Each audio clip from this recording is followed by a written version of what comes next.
મારું નામ દક્ષિતાબેન મગનભાઈ ભોયે છે. મેં આહવા તાલુકો આહવા જિલ્લો ડાંગ ગુજરાતથી આવું છું. મેં એક વારલી પેઇન્ટિંગ આર્ટિસ્ટ છું. વારલી પેઇન્ટિંગ એ દક્ષિણ ગુજરાત, મહારાષ્ટ્ર અને ગુજરાતની બોર્ડર પર જે આદિવાસી સમુદાયના લોકો છે એ લોકોની લોકકળા છે, પરંપરાગત લોકકળા છે. વારલી પેઇન્ટિંગ એ સૌ પ્રથમ બહુ વર્ષો પહેલા જ્યારે ઘરમાં લગ્ન પ્રસંગ હોય, કોઈ તહેવાર હોય, ત્યારે જે પરિણીત મહિલાઓ હોય તે લોકો દ્વારા ઘરની જે દિવાલ હોય તેને પહેલા માટીથી લીપવામાં આવતી અને એના ઉપર જે સફેદ કલરનો ઉપયોગ હોય તે પણ ચોખામાંથી એ લોકો કલર બનાવતા. ચોખાની પેસ્ટ બનાવીને એમાંથી કલર બનાવતા, એટલે નેચરલ કલરનો એ લોકો ઉપયોગ કરતા. ત્યારે એવી રીતે બનાવતા એ લોકો.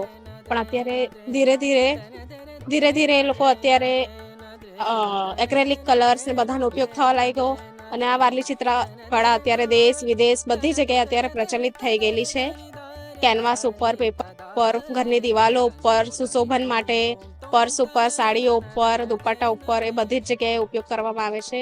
મારું ભણતર આમ તો BSc માઇક્રોબાયોલોજી છે, પણ મને નાનપણથી પેઇન્ટિંગનો શોખ છે. એટલા માટે અને આ કળા અમારા ડાંગમાં વિલુપ્ત થતી જાય છે. એના કારણે મેં શરૂઆત કરી છે કે સંસ્કૃતિને બચાવી રાખવા માટે મેં આ પેઇન્ટિંગનું કામ ચાલુ કર્યું છે અને અત્યારે એને મેં બિઝનેસ તરીકે હવે આગળ વધારું છું અને લોકો સુધી પણ પહોંચાડું છું. કેનવાસ ઉપર મેં એક્રેલિક કલરનો યુઝ કરું છું. એક્રેલિક કલરથી અત્યારે કરું છું. એ એક્રેલિક કલર કેવું છે કે લાંબે ગાળે સુધી 10 વર્ષ સુધી આરામથી અને કંઈ પ્રોબ્લેમ નહીં આવે, કલર નહીં નીકળે, પેઇન્ટિંગ ખરાબ નહીં થાય, કંઈ કશો વાંધો નહીં આવે પેઇન્ટિંગ્સને. વારલી પેઇન્ટિંગમાં મુખ્યત્વે છે ને એ લોકોનું રહેણ કહેણ બતાવવામાં આવે. એ લોકો કયા દેવી દેવતાઓને પૂજે છે, એ લોકોની પૂજા પદ્ધતિ, એ લોકોના નૃત્ય, ડાન્સ, જેને ડાંગી નૃત્ય કહે તે દર્શાવવામાં આવે છે. એ લોકો પ્રકૃતિ પૂજક છે, એટલે સૂર્ય, ચંદ્ર, અને એ લોકો પ્રકૃતિ પ્રેમી છે એટલે ઝાડ, પશુ, પક્ષી એ લોકોના ચિત્રોમાં મુખ્યત્વે એ દર્શાવવામાં આવે. અને એમાં મેઇનલી ત્રિકોણ, વર્તુળ એનો જ ઉપયોગ થાય એવું. એ લોકો ત્રિકોણ એટલે પહાડ, એ લોકો પહાડ એમ મિનિંગ દર્શાવે. ત્રિકોણ એટલે પહાડ, વર્તુળ એટલે સૂર્ય અને ચંદ્ર, અને ચોરસ એટલે કોઈ પૂજા સ્થાન હોય તે ચોરસમાં દર્શાવવામાં આવે. એવી રીતે આ દર્શાવવામાં આવે અને એના ચિત્રો બી એના પર જ આખા હોય.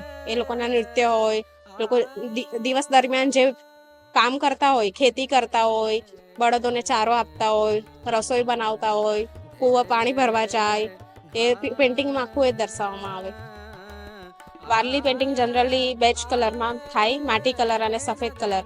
પણ અત્યારના લોકોને અલગ અલગ કલર્સોમાં અલગ રીતે નવી વેરાયટી એ રીતે એ લોકોને જોઈએ. એટલા માટે મેં કન્ટેમ્પરરી અલગ અલગ કલર્સનો યુઝ કરીને પણ બનાવું છું. મલ્ટી કલર્સ યુઝ કરીને એવી રીતે બેકગ્રાઉન્ડ આપીને એવી રીતે અલગ રીતે બનાવું છું.